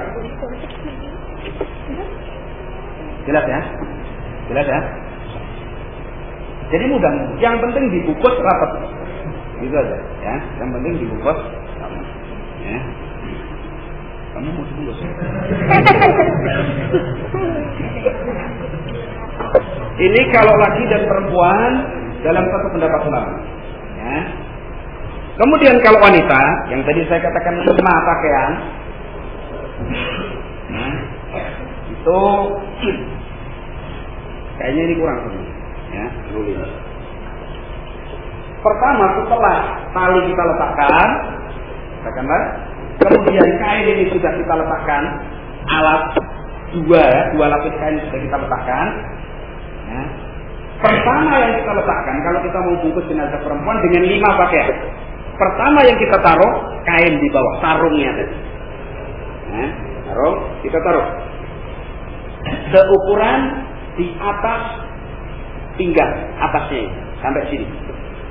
Ditaruh. Nah, seperti ini. Seukuran ini pinggang, nanti pinggang di sini. Nah, ini yang pertama. Jangan salah lupa. Ini kalau kerudungnya dulu, atau mungkin pakainya dulu, nanti nggak dipakai. Ya. Jadi yang pertama ini kainnya, karena ini nanti untuk mengikat. Ya. Setelah kainnya ini kita letakkan, kalau ini bisa kerudungnya, bisa bajunya. Ya. Tapi yang bajunya dulu. Nah, bajunya tadi seperti ini. Ya. Kain ini caranya bikin, bisa kita lipat dulu begini. Usahakan sebenarnya panjangnya ke bawah sana. Panjang gitu. Ya. Ini panjang ke sini ya. Panjang ke bawah gitu. Ini kan cuma pendek ya. Ibaratnya ini panjang. Setelah kita bagi dua seperti ini, kita lipat lagi. Gunanya untuk bikin keras. Segitiga ini kalau kita gunting, nanti kita buka, itu akan ada lubang. Ya. Pemasangannya seperti ini. Ya. Jadi setelah kerudung dipasang, kerudung dipasang ya. Terakhir ini baju kalau wanita. Nah, setelah ini ibaratnya ada lubangnya, kita taruh. Kira-kira lubang ini nanti kepala bisa masuk. Bisa bagus. Ya. Nah, jadi kain sarungnya di bawah ini, di atas kemudian kerudung baru ini. Sini ada lubang ini ya, ibaratnya ada lubang. Jenazah wanita tadi kita taruh. Ya, ditaruh di tempatnya. Taruh. Kalau baju kita taruh di sini, ini ibarat baju ya. Kepala ini masuk ke lubang ini. tarik langsung sampai leher, jadilah baju. Yang sebelah sini terbuka, nggak apa-apa, begini kan. Jadi kepala keluar dari sini, karena ini sudah kita lubang tadi. Nah, setelah itu selesai, kerudungnya kita pakaikan, diikat, papat, jangan hanya begini, lempangkan begini, baru kain kita ikatkan, kain yang di sini tadi kita ikatkan, sudah, baru kapan yang kita bungkuskan, sama seperti itu. Ya, paham bang? Repangnya itu saat mandi. Oh iya. Kalau kaum wanita setelah memandikan tadi selesai, dikepang rambutnya jadi 3. Di sini 1, di sini 2. Kemudian dilembekkan. Tadi sudah diterangkan masalah kapan, masalah. Kalau memang hal itu tidak dibutuhkan, tidak dikasih nggak dapat. Asal memang tidak ada tuntunan lagi. Cuman ada sebagian ulama yang berpendapat di ketiak dikasih, di apa ini gagu sini bawah gagu ini dikasih, di sini dikasih, di selangkangan dikasih, di bawah pantat dikasih. Ya. Tapi itu asalnya tidak ada dalil, jadi pilihan. Jadi sudah dikatakan masuk dalam antara bid'ah memandikan dan menguji jenazah adalah memberikan kapas pada posisi-posisi tersebut tanpa ada kebutuhan, menjadikannya bagian dari mengkafan. Tapi sebagian ulama mengatakan ada. Ya, jadi kalau mau dikasih, ada pendapat ulama seperti itu. Kalau tidak dikasih, memang asalnya tidak ada dalil itu biar masalah. Karena seperti di bukunya Syekh Jibril itu dikatakan rahimahullah ta'ala, itu agar tidak mengeluarkan aroma yang tidak sedap. Berarti kan kaitannya dengan apa? Masalah. Bisa. Bahkan dijahit nggak apa-apa. Bahkan dijahit pun nggak apa-apa. Karena tidak ada syarat dari syar'i kapan itu tidak boleh berjahit seperti ihram itu enggak. Jadi kalau memang kayaknya orang yang besar kafannya itu yang 90-an cm itu kayaknya nggak cukup, sudah tak. Kalau enggak cari kain yang 150-an misalkan, di kain ada. Ini kan ukurannya lebar. Ya. Jadi kita ini nggak perlu berpatokan bahwasanya kafan itu harus mori, bahasanya begitu, nggak harus. Kain apapun silakan. Yang penting sederhana, tidak berlebihan. Kalau kukunya kadang apa perlu dipotong yang banyak? Dalam bukunya Syekh Abdullah bin Abdurrahman Al-Jibri ada mengatakan kalau kuku panjang melebihi semestinya dipotong, kumis panjang melebihi semestinya dirasakan. Bahkan ada yang mengatakan boleh mensyukur bulu kemaluan, tapi kalau Syalbani itu tidak boleh.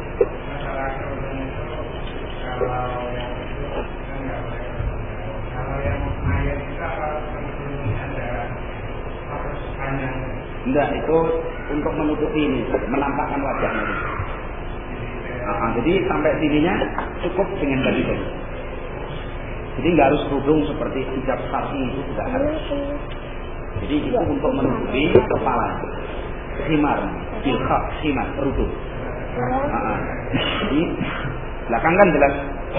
Inilah belakang nampak, belakang sudah tertidur, depan, ini mukanya ini semuanya sampai di sini. Bisa disilangkan begini nggak boleh. Yang penting ini tertutup. Nanti kan sudah bersambung dengan apa? Pakaian yang sudah dibikinkan.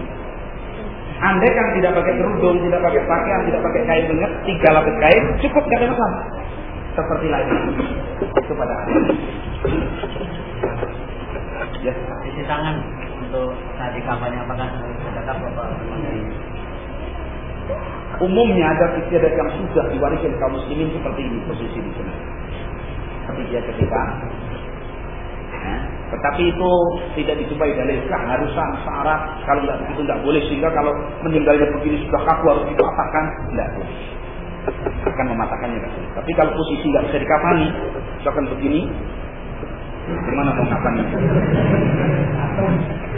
Ini diupayakan dilemahkan. Tapi pelan-pelan, karena mematahkan tulang ketika mati seperti ketika hidup, pelan-pelan. Indikasi apa biar itu.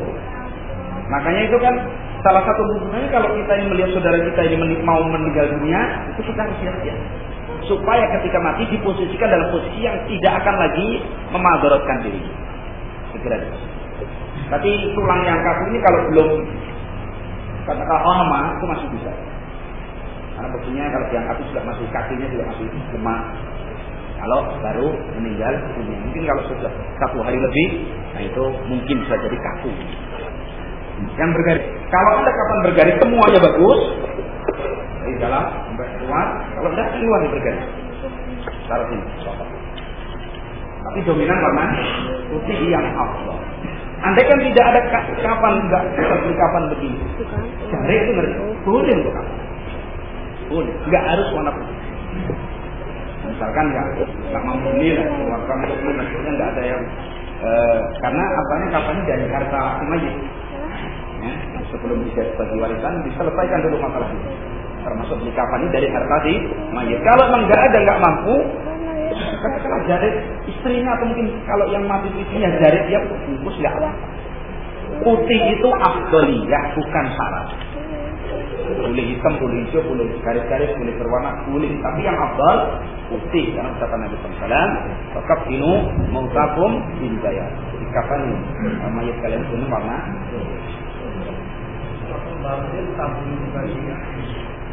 di bajunya tadi.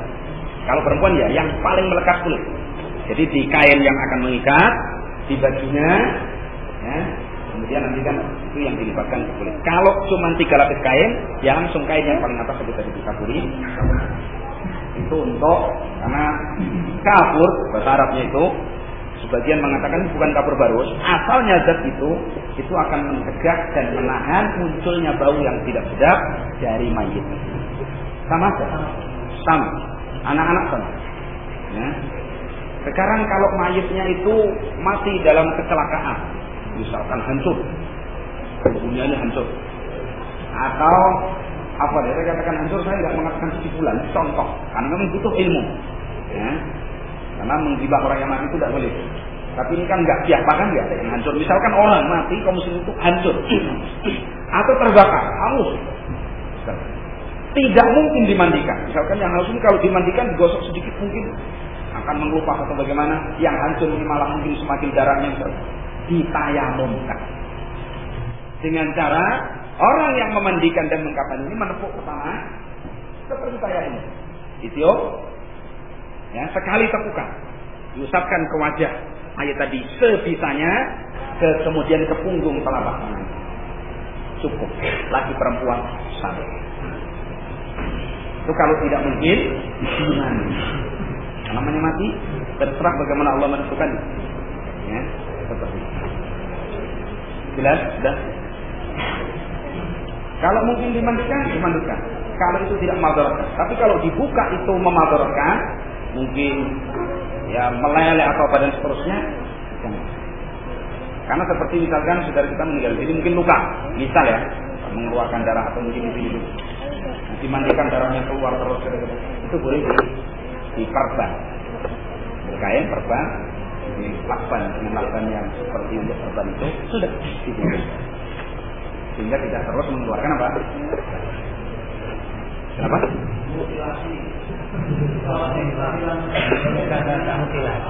Oh ya. Pertanyaannya?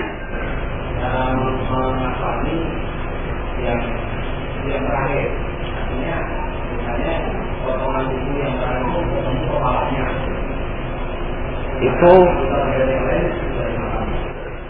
Itu seperti petunjuk ulama. Kalau kita ini katakanlah menemukan menggali kubur gitu Pak ya, terus menemukan dia bekas, mungkin di situ nggak sengaja kena kuburan yang lama, misalkan ada kaki, ada tulang kaki, ya, ada tulang tengkorak, ya sudah dikumpulkan dalam satu kain kafan, dibungkus, dikuburkan.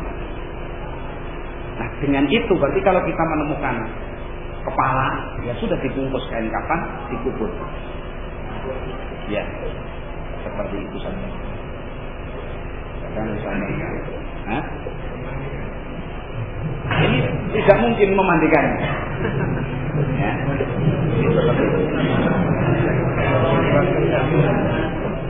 Ya, kalau bisa dicampurkan dengan itu. Tapi kalau harus menggali lagi, kemudian dibongkar, nanti ketemu kakinya dibongkar lagi, jangan. Dikuburkan aja mungkin di sampingnya atau mana yang mungkin. Yang penting tidak ya sampai ibaratnya memadaratkan jenazah kalau itu orang muslim. Kalau orang kafir ya timbun gitu aja, yang penting tidak bau orangnya.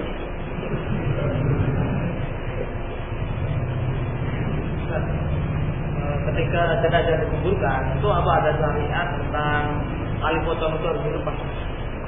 Tali Pocong itu. Tali ini yang mengikat tadi tidak harus dilepas, juga tidak harus tidak dilepas. Jadi bisa saja. Nah, ada yang menyampaikan kepada saya seperti muka dilepas lalu ditempelkan ke tangan itu supaya segera termakan. Itu cerita yang sampai ke saya. Keyakinan lebih dari itu, wallahu alam saya tidak. Jadi mau dibuka wajahnya bilang. Kalau nggak dibuka, ya nggak apa-apa. Jangan kalau nggak dibuka nanti.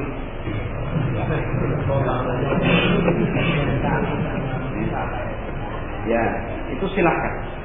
Nah, bahkan kalau adat di situ kuat, kalau nggak dibuka nanti jadi pocong misalnya. Lah itu sudah pocong gitu. Kasih contoh bahwa itu keyakinan yang batin, contohkan nggak apa-apa. Dah, mandi silakan. Yang apa?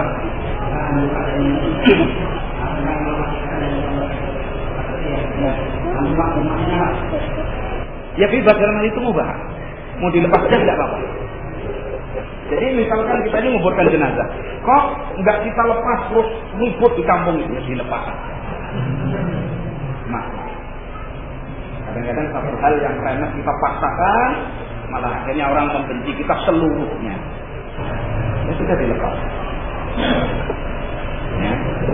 Kalau di bukunya Syekh Abdurrahman Sudin itu ada isyarah melepas, dilepas. Tapi bukan keharusan dan syarat. Kalau yang ada keyakinan kalau dilepas itu sudah jempol, untuk kanan, kalau muka itu harus menunjukkannya apa? Ada dalilnya? Tidak ada dalil. Jadi kalau ada yang kenal apa itu yang ke kanan itu? Enggak ada. Justru asal menguburnya itu ya menghadap ke kiblat. Menghadap ini soal mencium apa tidak mencium itu ya tinggal kondisi jenazah tadi gitu. Tapi kalau punya keyakinan harus nempel itu tidak boleh. Tidak boleh. Kalau itu diyakini harus ada dalil. Sedang tidak ada dalil di dalamnya. Ya, jadi yang mengatakan hidupnya jenazah harus nempel ke tanah itu butuh dalil. Nah, kalau tidak ada dalil berarti itu keyakinan yang keliru. Nah, selesai ya. Selesai. Nah. Kemudian menguburkan jenazah. Pertama, jenazah ini cukup dibalut dengan kapan seperti ini dan tidak usah dimasukkan ke keranda. Dalam arti peti mati. Yang saya masukkan keranda peti mati yang itu loh ya Pak? Apa namanya? Ya peti mati ya. Kadang apa mewah, mungkin dipesankan dari kayu yang mahal dan seperti orang-orang kafir. Itu nggak boleh dalam Islam. Ya, apalagi sampai petinya dimasukkan semuanya ke dalam kubur. Orang-orang Cina kafir kalau mati seperti itu menyia-nyiakan harta. Kadang petinya itu saja harganya jutaan. Ya, nah penting disumbangkan ke pondok. Ya, tapi yang namanya orang kafir, jadi ya. Setelah begini, membawanya, kalau anak-anak boleh digendong, boleh nggak apa-apa. Kalau enggak, ya pakai pikulan biasa itu seperti yang biasa di tempat-tempat. Ya, dan pikulan itu nggak harus dikasih ukuran Allah Muhammad itu enggak. Ya, sudah, bisa akan bikin mendadak saja bambu, diikat-ikat, paku, pikul enggak. Ya, jadi kalau sudah ada yang praktik di masjid, silahkan. Kenapa harus ditutup? Itu untuk menjaga supaya nggak ada. Ya, saja maslahat, nggak ada masalah. Ya, dipikul. Jadi setelah kan kalau maklum salatnya ya, keluarnya jenazah dari rumah tidak ada kaifiyah tertentu, tidak ada tata cara tertentu. Bahkan kalau melangkah 10 kali Al-Fatihah itu bid'ah. Atau anggota keluarga suruh lewat bawahnya, itu semua bid'ah. Ya sudah siap bawah. Bahkan segerakan sampai ke kubur. Dibawa tanpa bacaan apapun, diiringi. Ya, kalau yang berjalan boleh di sampingnya, boleh di depannya, boleh di belakangnya. Yang afdal di belakang, yang berkendaraan harus di belakang jenazah. Yang pas sudah mobil di belakang jenazah. Ya, masuk ke kuburan, dilepas sendalnya, sampaikan salam kepada ahli kubur, sebagaimana yang sudah disampaikan, masuk ke kuburan. Jangan duduk di atas kuburan, jangan menginjak kuburan, jangan meludahi kuburan, dan seterusnya dari adab istiadat, adab-adab syar'i yang sudah dijelaskan. Nah, setelah sampai di kuburan, bentuk kuburan ada dua, digali sedalam mungkin dengan tujuan supaya tidak menimbulkan bau yang tidak sedap dan tertimbun dengan bagus. Dalam dan luas. Dalam dan luasnya diukur dengan keadaannya. Kemudian tentang liang yang di dalam untuk wajah jenazah ini ada dua bentuk. Yang pertama lahat, dan itu yang afdal. Karena Nabi SAW mengatakan Allah dulana wasyak dulaini. Lahat itu untuk kami, sedang syak itu untuk selain kami. Lahat itu bentuknya misalkan ini galian kubur gerong ke arah kiblat. Jadi ke sini juga. Itu namanya lahat. Kalau syakut itu di belah tengah, itu seperti yang kadang-kadang umum di sebagian masyarakat kita. Kubur di dasarnya di tengah di belah. Nanti nutup apanya begini. Nah, setelah sampai kuburan siap, jenazah sampai, misalkan ini kaki kubur, ini bagian kepalanya, dimasukkan jenazah itu dari arah kanan. Jadi caranya 2 orang saja sebenarnya cukup menguburkan jenazah. Dan tadi memandikan, saya ingatkan, tidak boleh banyak-banyak orang. Apalagi nonton, tidak boleh. Karena itu dimandikan di tempat yang tertentu. Cukup 2 orang saja cukup kok memandikan. Bahkan 1 orang saja cukup. Kadang kan semua ikut nyiram itu malah ngerepotin. Ambil nyiram terus astagfirullah. Misalkan begitu ya. Kadang-kadang seperti itu. Jadi yang lain biar keluar apapun tunggulah di sana, ditutup tempat itu sehingga aurat jenazah itu terjaga. Karena orang itu kadang-kadang lihat jenazah itu ada yang sabar dan bisa amanah, ada yang enggak. Melihat itunya diceritakan. Ini dilarang besar oleh Rasulullah sallallahu alaihi wasallam. Jadi kalau anda berwasiat biar keluarganya kalau mau lihat nanti kalau dari kapan ini bisa wasiat. Ketika memandikan enggak usah semuanya ikut. Karena kadang seperti itu semua merasa paling berat. Saya kakaknya kok, saya adiknya kok, saya mbahnya misalnya. Akhirnya semua harus memandikan. Padahal tidak ada ilmunya juga. Nah itu ya. Maka diserahkan kepada yang ada ilmunya. Setelah sampai ke kuburan, ini lihat kubur misalkan, memasukkan jenazah dari arah kaki kubur. Ya. Dengan syarat mungkin. Makna mungkin jangan nginjak-nginjak kuburan yang di sini. Jadi masih mungkin tempatnya. Ya. Berarti bagian kepala jenazah yang diturunkan, diterima yang di bawah. Yang satu mengulurkan jenazah, yang satu menerima. Nah, kalau dalam praktek 2 orang cukup. Kalau nggak cukup ya ditambah. Barangkali jenazahnya besar dan berat, diturunkan. Ya. Setelah turun, yang menerima itu diletakkan ke liang lahat sambil membaca Bismillah wa ala millati Rasulullah. Dan dihadapkan, dimasukkan ke liang lahat. Kalau di liang lahat dimasukkan. Gini ya. Wajah menghadap ke situ. Berarti ini kuburan lurus, nggak ada jenazahnya masuk. Ini kalau lahat. Ya.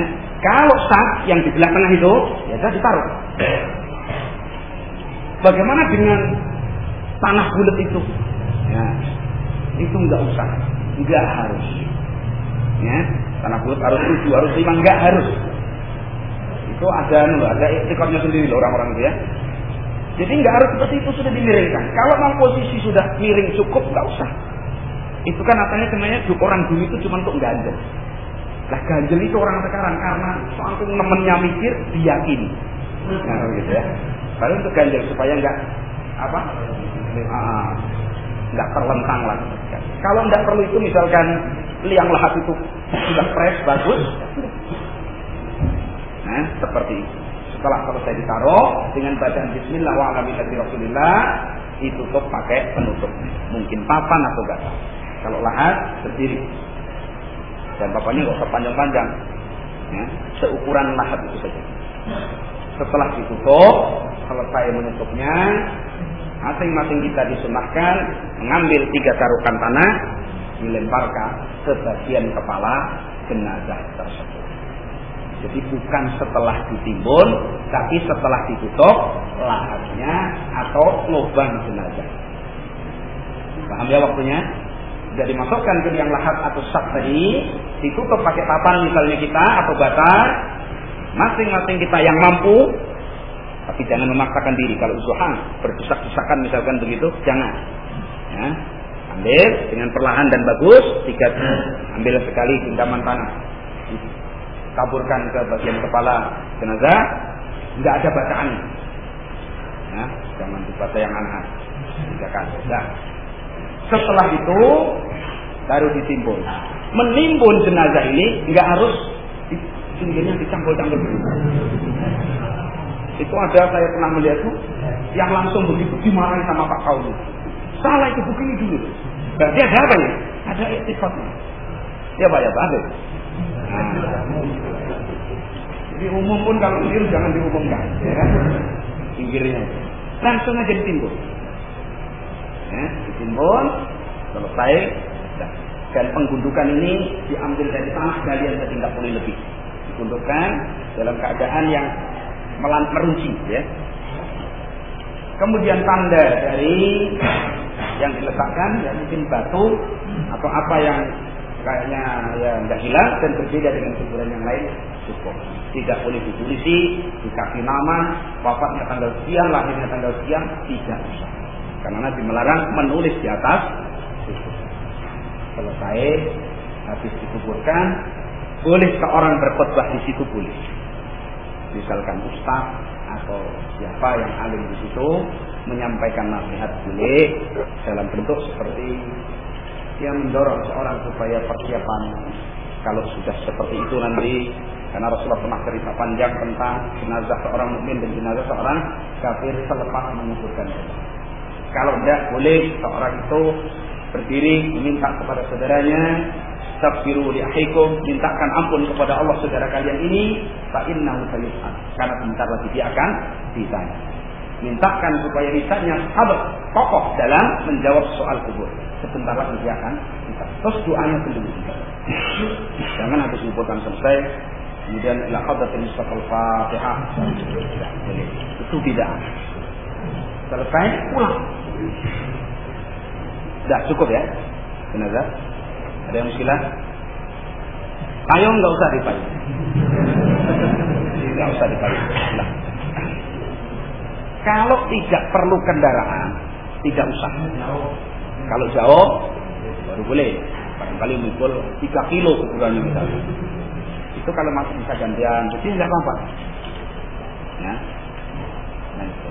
Dan tidak usah dikuburkan, pindah kampungnya lah. Ya. Tapi kalau memang memadarkan jauh boleh.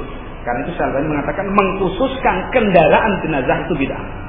Karena asalnya nggak usah pakai mobil, bahkan tidak boleh. Nah, diiring-iringi mobil tidak boleh. Kecuali itu tadi hajat.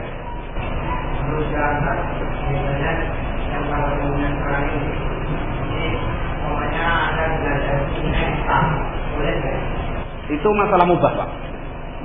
Masalah mubah untuk memberikan penyampaian kepada barangkali orang yang berhubungan dengan dia dan masih punya tanggungan supaya memahami, itu boleh saja. Kalau sekedar menyampaikan barang siapa yang dalam muamalah beliau telah meninggal ini masih punya tanggungan sesuatu kepada saudara muslim, hendaklah menyampaikan kepada dia sehingga dia nanti ketika mau menyampaikan hal itu ngerti kemana, sekedar memberitahu saja, mengarahkan. Boleh, temui di bulan, boleh, mubah. Ya. Bebas itu. Setelah mandi, sebelum mandi. Sudah?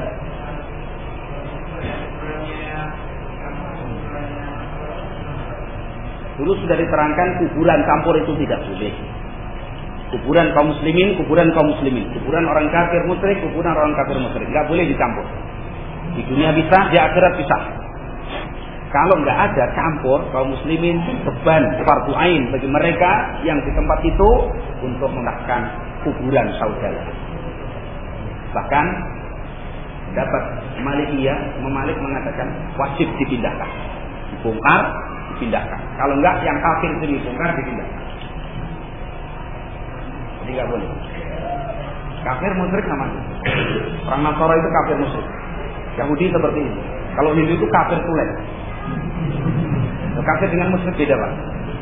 Kalau musyrik itu menyembah Allah, bersama itu menyembah selain Allah. Kalau kafir total enggak menyembah Allah. Orang Hindu itu enggak menyembah Allah sama sekali. Kalau orang Nasara menyembah Allah, bersama itu menyekutukan Allah, itu musyrik. Seperti orang mengaku muslim, terus menyembah Sunan Ampel, musyrik itu. Kalau mati dikuburkan di, kalau nggak taubat, mati sudah disampaikan, sudah ngerti itu syirik, dia bertahan seperti itu atau terjawel, sholat menyembah matahari dan seterusnya, jangan dikuburkan di kuburan kaum muslim. Ya, sekalipun anaknya juru kunci. Bisa. Ini urusan akidah. Ya. Jadi kebiasaan di kalangan kalau mati bukan bahwa alatnya bahwa ini jelas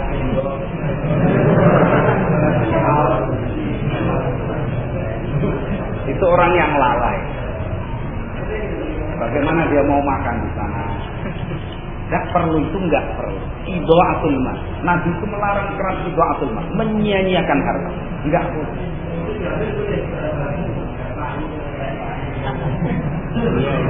Kalau memang sudah enggak dimanfaatkan, diambil aja. Kalau enggak dimanfaatkan, diambil.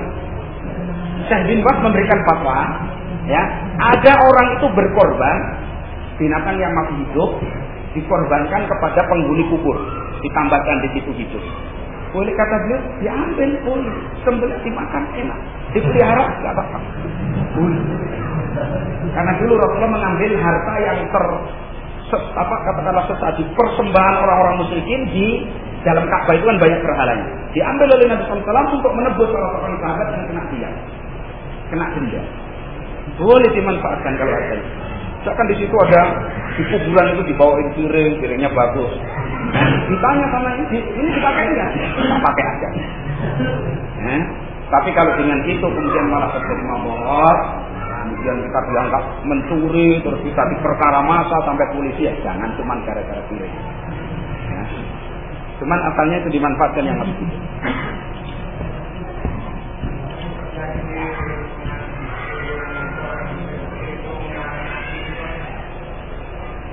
Kalau menyalakan api ini maksudnya misalkan membakar sampah atau mungkin untuk penerangan karena dia malam hari, boleh. Tapi kalau itu ada istiqat yang berkaitan dengan penghuni kubur, maka ini nggak boleh. Karena menguburkan dengan membawa api asalnya nggak boleh. Tapi kalau malam hari harus ada penerangan, boleh. Seperti itu. Silakan. Dalam penambusan itu apakah ini dipikul oleh sendiri bagi Pak? Itu tinggal kita saja bagaimana. Misalkan begini nggak apa-apa. Boleh. Yang penting jangan sampai jatuh.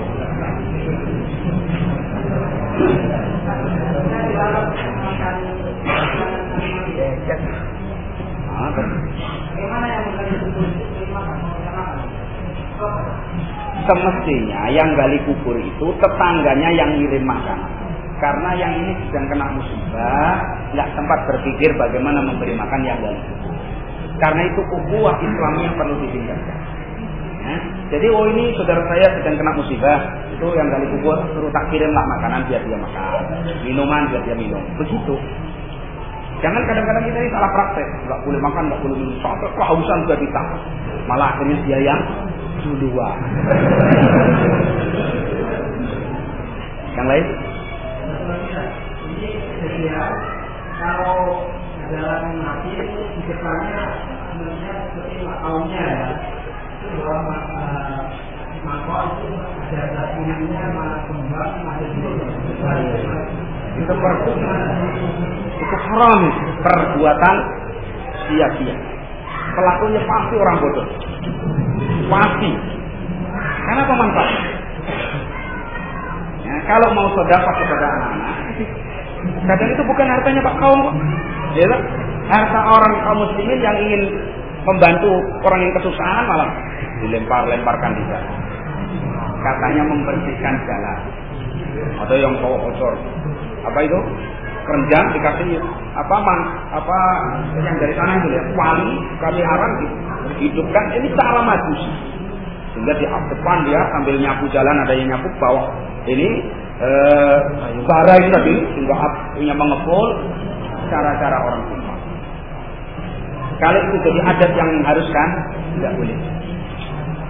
Jadi, sekarang itu adat itu Masya Allah. Jadi walimah bisnis, mati pun bisnis. Jangan. Kalau kita ingin menyumbang membantu secara murni silahkan. Ya. Tapi kalau berharap nanti kalau saya mati ada amplop juga, nah ini tidak boleh. Itu murni untuk membantu saudara kita yang sedang kesusahan. Boleh. Sudah. Silakan. Tukang gali. Sebenarnya enggak usah dibayar karena kita harus lihat hadis Rasulullah SAW. Itu ibadah. Jadi kemarin kan hadisnya barang siapa yang menggali kubur kaum muslimin diperbagusi, maka Allah akan berikan tempat yang indah di surga. Itu ibadah. Nah ibadah kalau tidak ada keterangan boleh meminta upah, jangan. Boleh upah itu seperti ruqyah, itu kan boleh. Ya. Nah itu baru bisa. Tapi kalau ibadah semacam ini mestinya dilakukan dengan kesadaran kaum muslimin. Masa saudara kita yang sedang kesusahan begitu terus kita bekerja saja harus dinilai dengan apa?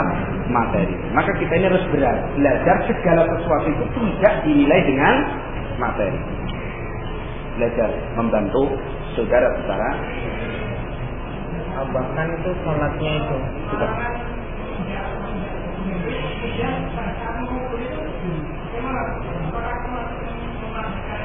Oh enggak, itu karena membuat kuburan. Bikin dulu menimbun, kalau enggak itu enggak bisa. Memang ini semua enggak bisa. Otomatis enggak termasuk. Habis sholat hari jenazah itu keluarnya salam sampai ada amplopnya. Ya jangan, enggak usah. Adat yang enggak bagus. Salaman habis sholat tanpa amplop saja enggak boleh. Itu sudah bid'ah ditambah amplop.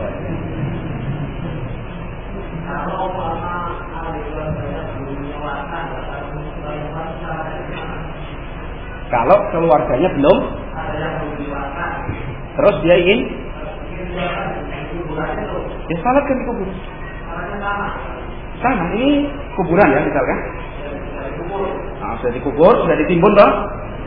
Terus menghadap kiblat salatnya. Dan biasanya kalau muslimin otomatis menghadap kiblat toh. Ya sudah sama. Seperti sholat jenazah. Kalau usah pakai doa istiftah. Doa istiftah dalam sholat jenazah enggak ada. Langsung baca Al-Fatihah, sholawat, doa. 4 kali, salam, selesai sudah. Mau doakan, tinggal. Nah, sudah cukup ya? Apa sudah cukup? Apa uang sudah cukup?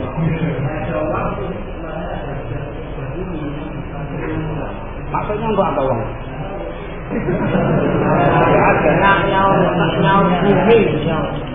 Untuk bayar juru kunci ya?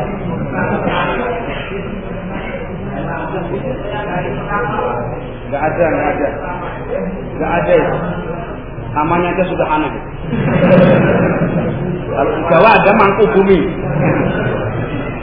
Enggak ada. Mau dibungkus apapun pokoknya enggak ada. Kalau nyaur tanah malah ada itu, Ustaz. Apa? Nyaur tanah tapi pakai jemburan. Pokoknya namanya jemburan sudah. Enggak ada sunnah. Sudah cukup ya? Demikian, mudah-mudahan apa yang saya sampaikan bisa dipahami, bisa menjadi ilmu yang bermanfaat, bisa mempraktekkan pengurusan jenazah secara sunnah Rasulullah SAW. Dari apa yang saya sampaikan dari awal sampai akhir, apabila ada kekeliruan yang menyelisih dalil dari Al-Quran dan Sunnah atau pendapat ulama ahli sunnah wal jamaah, mohon disampaikan kepada saya dan jangan disimpan tanpa diberitahu saya, sehingga saya terus bersalah. Itu sampean juga bersalah. Ya. Jadi disampaikan biar kebenaran itu sama-sama bisa kita junjung tinggi dan kita amalkan sesuai dengan harapan kita. Kita bisa mengagungkan kebenaran dan berjalan di atas kebenaran tersebut. Karena wa fawqa kulli ilmin alim, di atas yang punya ilmu itu ada yang lebih alim lagi. Maka bila di antara kalian menjumpai antum sekalian sesuatu yang dalam penjelasan saya menyimpang dari dalil, sampaikan dalil itu. Insya Allah saya mohon kepada Allah agar Allah menjadikan hati saya selalu tunduk kepada kebenaran Rasulullah. Itu ya. Nah, wallahu a'lam bishawab. Dan saya sarankan antum bisa memiliki buku ini, salat jenazah, beserta dengan tata cara mengurusnya yang ditulis oleh Syekh Abdullah bin Abdullah Al-Jibril rahimahullah yang baru wafat beliau ini beberapa pekan yang lalu. Kita kehilangan satu ulama besar lagi.